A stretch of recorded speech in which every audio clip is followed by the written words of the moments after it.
Perhaps the most dramatic moment in the life of Nelson Mandela was his emergence from prison in 1990 after more than a quarter of a century out of public view. Bob Simon was there that day, and this is how he reported it. After 27 years, his head was high and his fist was clenched.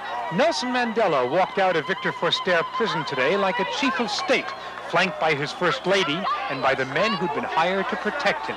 There they were, the South African State Police, providing security for the man who'd once been the most wanted man in Africa.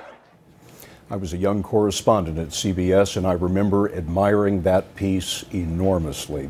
Bob Simon is joining us tonight. Bob, what do you remember about that first moment when you saw a free Nelson Mandela? The remarkable thing was nobody had seen or heard a word from him in 27 years. So we didn't know if we were seeing a doddering old man who'd been broken by the apartheid regime.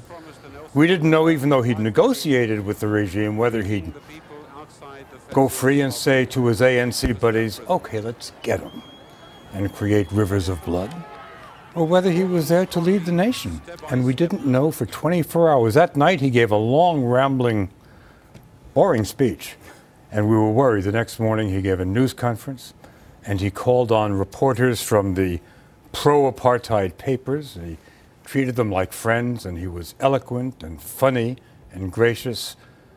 And I thought, maybe he can do it. Was there any single experience that you had in all the experiences you had in South Africa that gave you a real measure of the man? Yes, and it had nothing to do with him. I went to the islands, Robben Island, several times. And once I just went and stood on this barren rock, and you could see Cape Town. You could see Cape Town from there.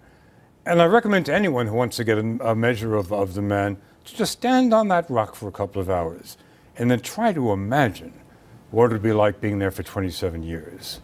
And then try to imagine what it would be like getting out of there after 27 years and not wanting to murder the people who sent you there. That's the measure of Nelson Mandela.